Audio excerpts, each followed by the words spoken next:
buenas tardes a todos y todas. Les damos la bienvenida a la presentación de nuestro libro, Volver al chamanismo, oscuridad, silencio y ausencia, que han editado la Universidad de las Américas Puebla y la Universidad Iberoamericana, y que nos da mucho gusto presentar el día de hoy, después de mucho tiempo de espera.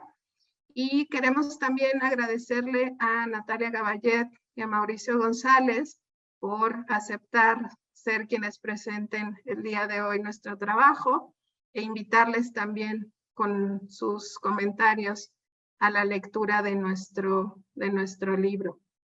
Voy a presentarles a ambas personas para que les conozcan, si es el caso de que no saben quiénes son, aunque son dos destacadas personas en la etnografía mexicana, pero bueno, vamos a presentarles, ¿no? Natalia Gavallet González se encuentra actualmente en el postdoctorado de la Universidad Iberoamericana, es etnóloga por la ENA, maestra y doctora en antropología social por la Escuela de Altos Estudios en París, Francia, autora del libro El Tigre Escondido, Memoria Ritual de los Pueblos Negros de la Costa Chica, editado en 2020, y de múltiples artículos en revistas científicas. Como realizadora de documentales ha participado en cerca de 20 producciones sobre la diversidad cultural de México. Curadora de guiones museográficos como Arte, Mito y Subsistencia, y Uña, La Gente del Camino, en la Fiesta de las Culturas Indígenas, o también Quixpatla, otra de sus trabajos, Cambiar de Vista, Cambiar de Rostro, Arte y Cosmopolítica.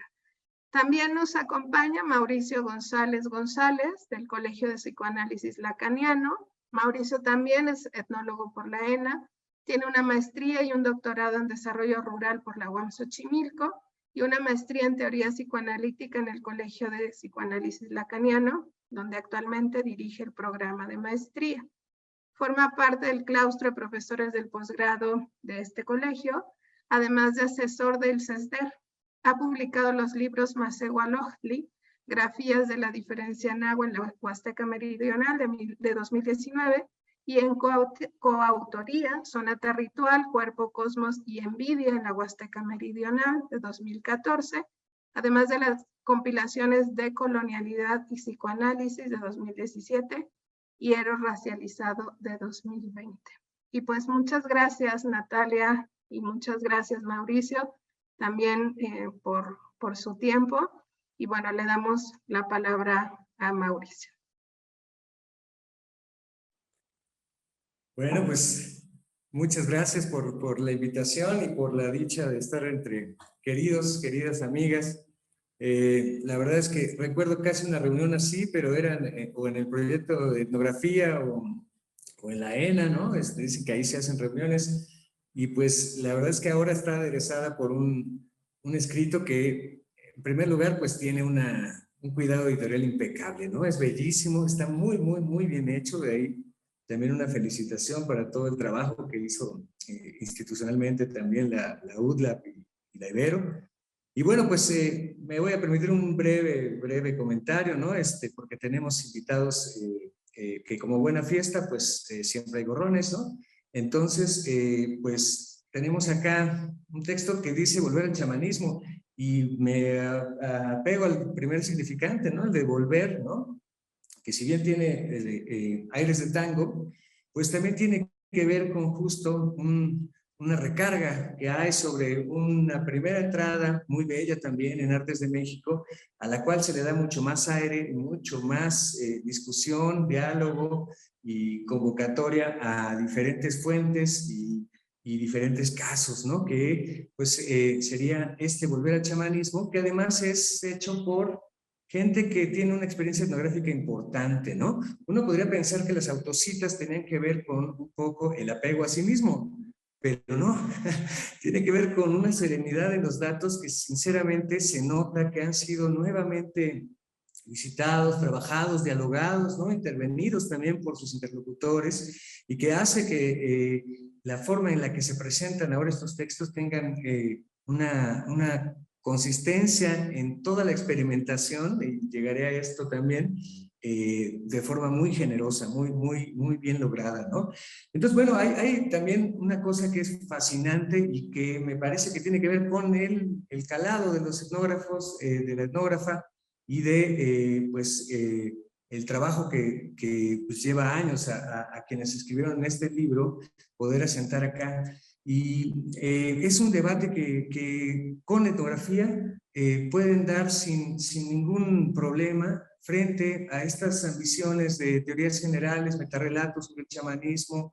Ya saben, la tradición mesoamericanista que de repente se vuelve también aparato de captura de ciertos conceptos que, por ejemplo, Alessandro Gesta llamará el chamanismo académico, y que paradójicamente, pues eso, en un texto académico requiere de muchas retóricas y de ciertas argucias para también poder presentarlo sin que quede con esos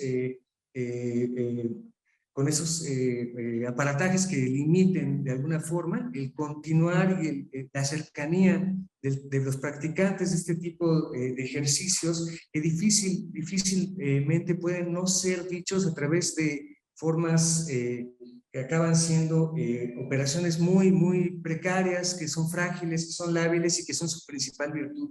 Y que en eso también son variantes de aquellas teorías y especulaciones con quienes trabajan estos autores. Y bueno, pues el texto, como bien saben, y ahorita si no lo notarán, pues está compuesto de artículos de Laura Romero, de Alessandro Gesta, de Johannes Neurer, de Pedro Pitarch, de David Lorente y de Van Pérez Telles. Y es un texto muy sabroso porque a pesar de que, por ejemplo, hay una carga fuerte de los pueblos nahuas dentro del texto, se alcanza a ver cómo justo estas conceptualizaciones de homogenización o de totalización en torno a los náhuatl, pues no alcanzan para dar cuenta de esa diversidad, de esa inconsistencia, de esas ambivalencias, de esa complejidad que participa en todas estas prácticas.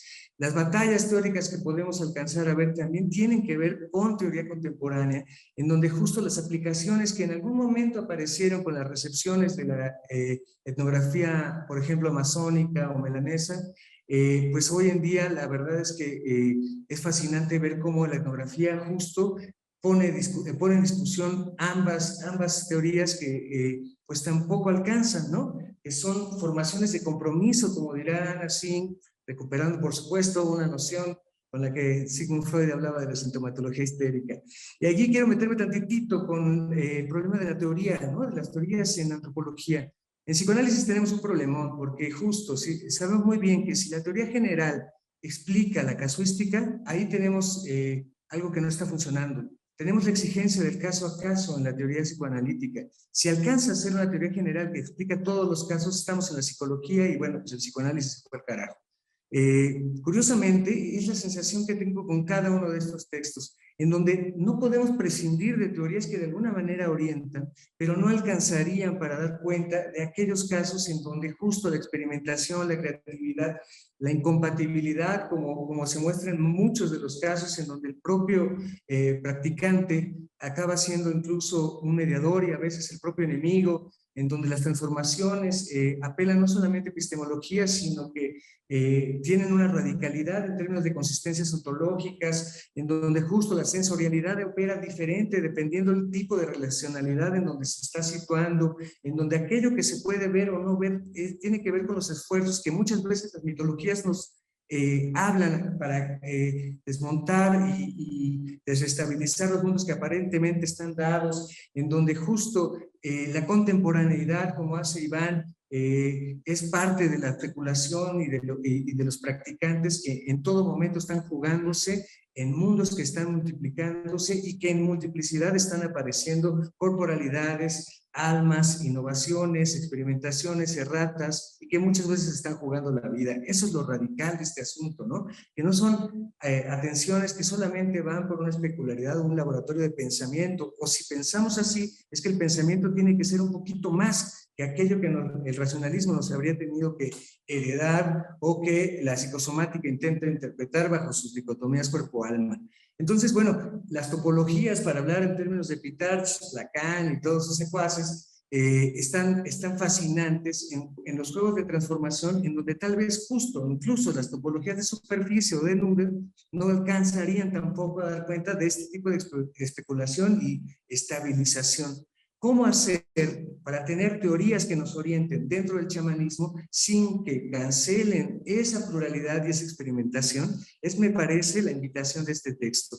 Nomás para echar un poquito de piquín, siempre pasan cosas en estas formaciones de compromiso en donde uno se queda bastante incómodo, ¿no? Hablar de tecnologías y ponerle el apellido nativo, hablar de multinaturaleza, ¿no? Como si fuésemos un apéndice más de las teorías en curso, en términos de lo que algunos llaman giro ontológico, quedaría muy corto. La ventaja, y me parece que es uno de los grandes aciertos y a lo cual hay que agradecerle a este texto, es que no se pueden leer esas conclusiones, no se pueden ocupar esos términos sin toda la inestabilidad y las transformaciones que impone la etnografía, que es una etnografía de largo aliento, que pone en vilo no solamente las nociones que la antropología nos ha heredado, sino incluso las propias nociones y las comparaciones que se pueden hacer dentro de los propios practicantes. Es fascinante, es una invitación sincera a acercarse a esos mundos en curso, a esas prácticas en curso y tenerlas justo como parte de nuestros bastimentos para justo tener fugas ante los aparatos de captura teóricos, incluso de nuestros autores favoritos. Un librazo que es recomendabilísimo para estudiantes, recomendabilísimo para etnógrafos y también pues no recomendado para gente que le guste el New Age, la teoría general de las religiones o la aplicación cómoda de manuales de etnografía. Un abrazo de veras a todas y a todos los autores y desde este punto de vista de veras les felicito y les agradezco muchísimo porque tienen la dignidad que requieren estos practicantes y estos pueblos. Gracias. Muchas gracias a ti, Mauricio, y te agradezco mucho, ¿no? Tus comentarios, y justo un punto muy importante para nosotros era este movernos de qué esperar de un libro de chamanismo, ¿no? Y bueno, esperemos que a la gente de New Age también le guste para que aprenda otras cosas, pero el aviso está hecho. Muy bien. Bueno, pues ahora vamos a escuchar a Natalia Gavallet, que parece que trae guaruras, ¿no? Tiene a 3 autores detrás de ella. Les agradecemos mucho que nos acompañen a Natalia junto con Johannes Neurath, Alessandro Cuesta y Pedro Pitarch, además de Iván Pérez Telles, que también está en otro lugar, pero está. Entonces, muchas gracias, Natalia, y bueno, ahí te escuchamos. Muchas gracias, Laura. Muchas gracias por la invitación a presentar este librazo, como dice Mauricio. Efectivamente, me parece que es una edición de lujo por el contenido. Quiero felicitar en específico a Laura Romero por su trabajo de coordinación, que me parece magnífico. Como decía Mauricio, la calidad de los textos, el cuidado de las erratas, la bibliografía, el diseño mismo, ¿no? Tiene una onda propositiva que justo dialoga con esa edición de Artes de México que mencionaba Mauricio.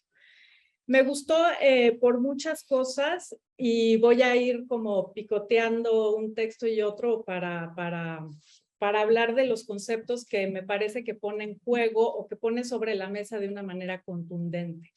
Para empezar es el de modernidad o contemporaneidad de las prácticas chamánicas en los pueblos originarios de México. Hay 3 textos sobre todo que lo trabajan en específico, pero en todos se hace presente a través de esta etnografía, ¿no? El texto de Johannes Neurath, el de Iván Pérez Telles y el de Lorente.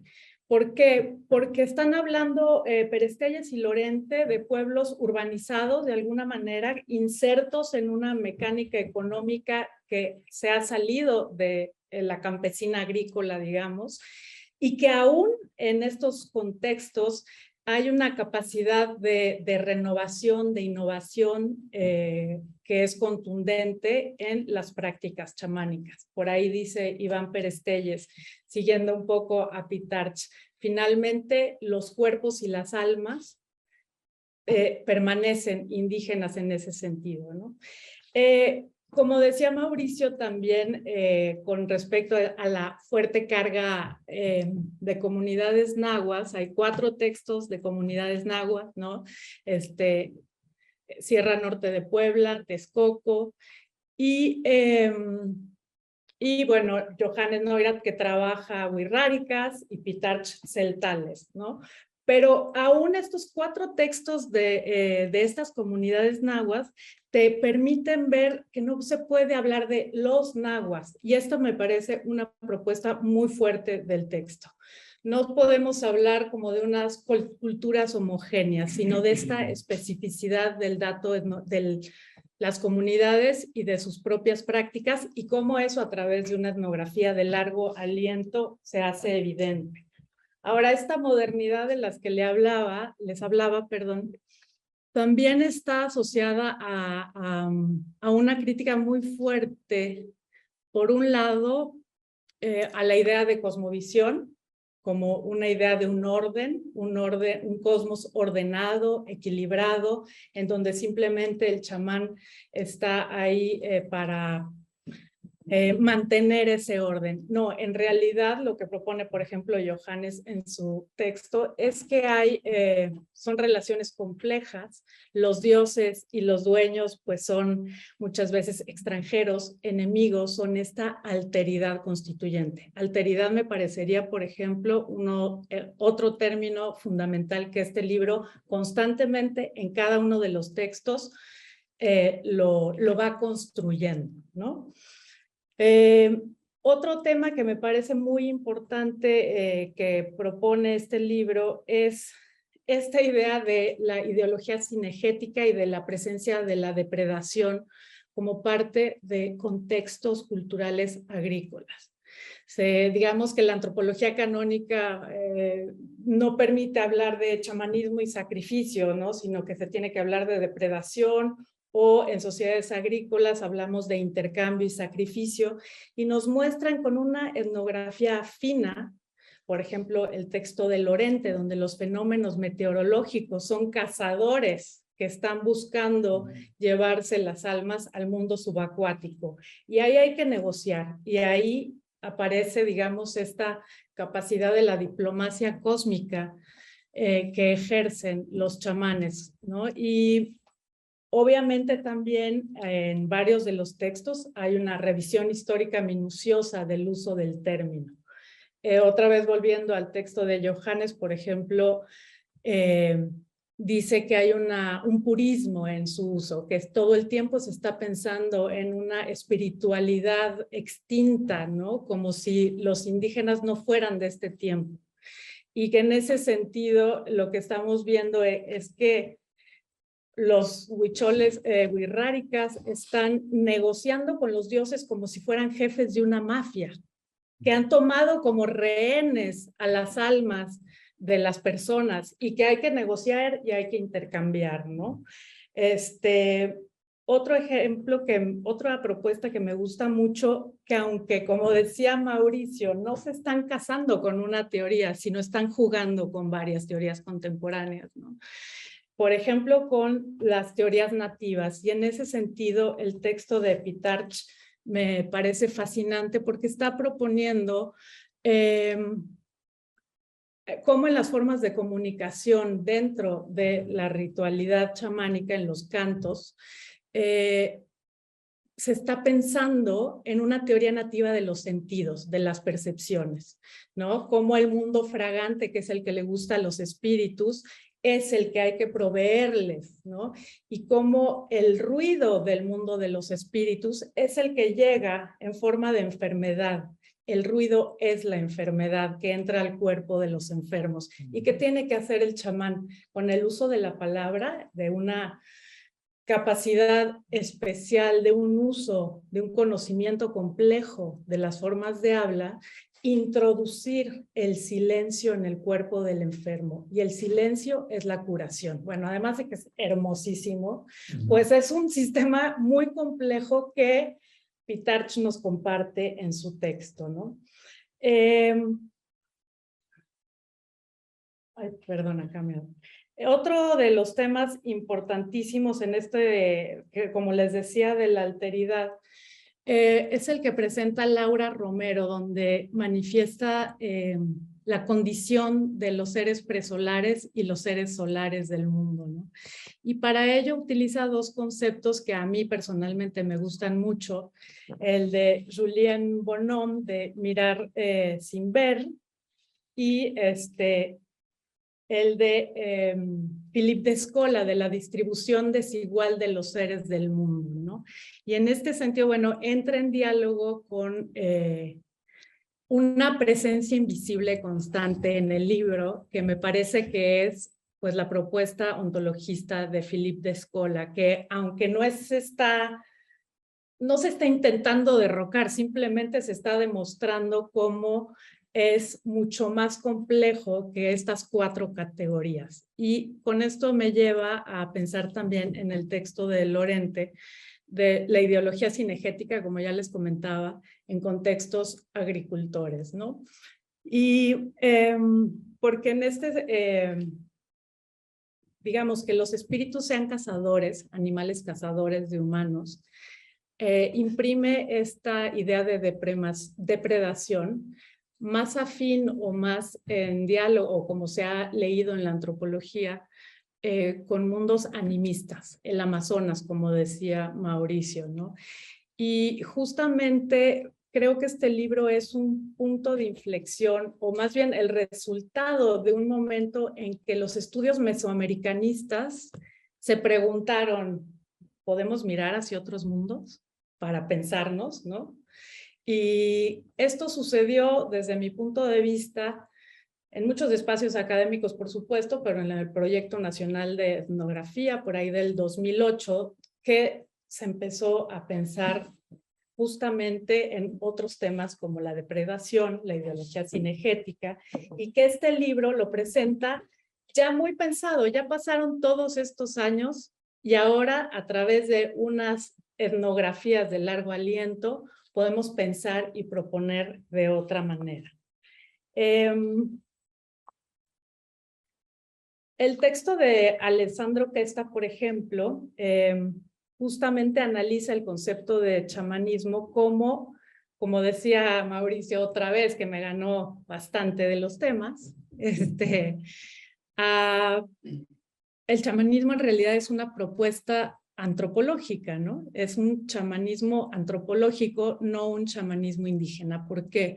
Porque pasa por la subjetividad que están implícitas en las descripciones del etnógrafo. Y con esto pues me remite a Roger Wagner, y el choque cultural y la creación cultural que se crea cuando el etnógrafo llega, mira desde su propia visión del mundo, académica occidental y tal, pero ahí hay una creación cultural. Y en este sentido hemos leído el chamanismo siempre desde esta óptica. Pero en este libro, me parece, que comienza a ver esta propuesta de leerlo en otros términos desde las epistemologías locales, ¿no? Desde la etnografía minuciosa de la comunidad, desde la lengua, por supuesto, ¿no? La traducción correcta de los términos en lengua indígena, y que de alguna manera van a describir al chamán como un ser contemporáneo, que negocia con el desorden, con el caos, con la violencia del mundo actual en este país, por ejemplo, al día de hoy. Ya voy cerrando. Y que finalmente es una persona que tiene conocimientos especiales, o más bien conocimientos especializados, capacidades especiales, y que lo que va a hacer es todo el tiempo retrasar el pago de la deuda que le debemos, digamos, a la tierra, a la naturaleza, a los sistemas de subsistencia por la vida. Y en este sentido, pues sí son personajes especiales que, como decía, no tienen que ver con este misticismo anticuado de una espiritualidad que ya pasó, sino con una capacidad de agencia y de posicionarse en el mundo desde una política otra que hay que mirar. Los invito muchísimo a leer este libro. Gracias.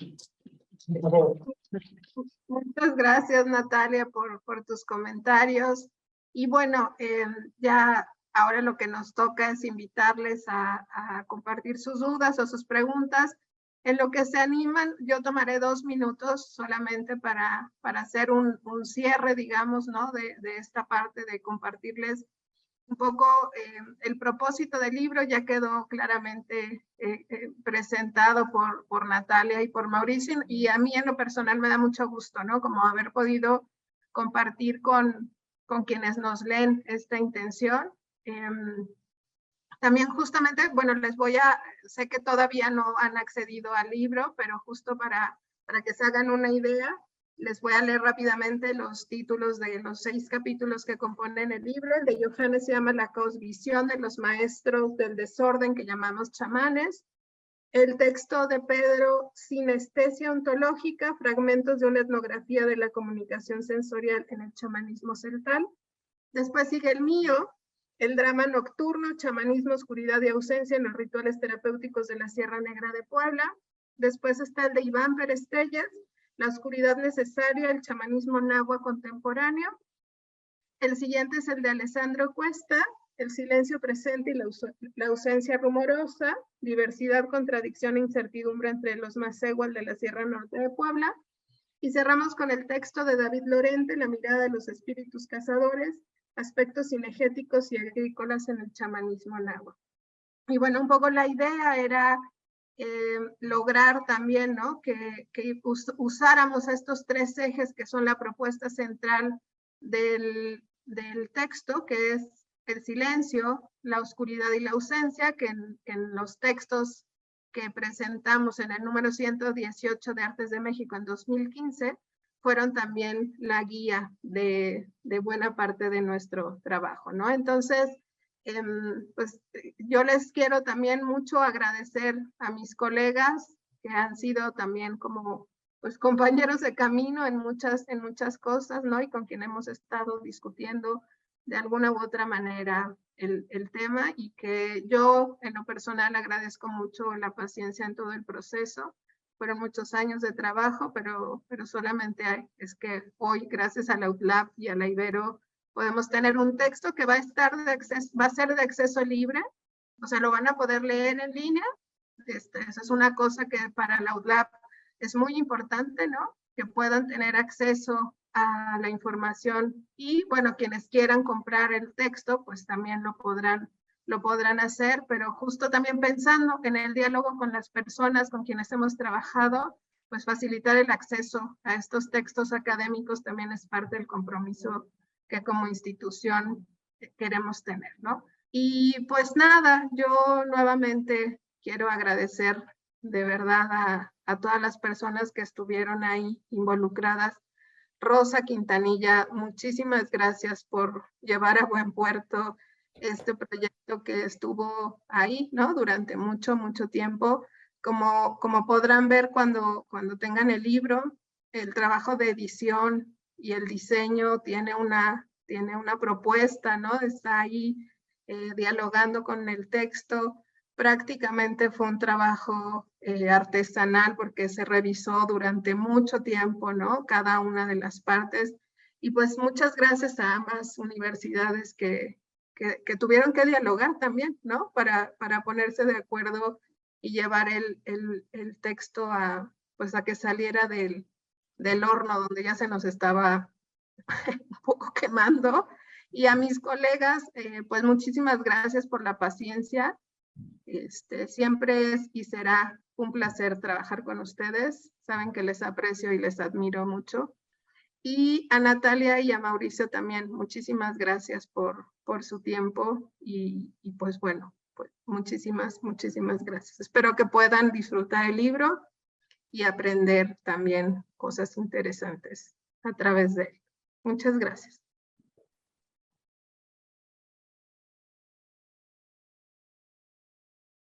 Gobierno de México.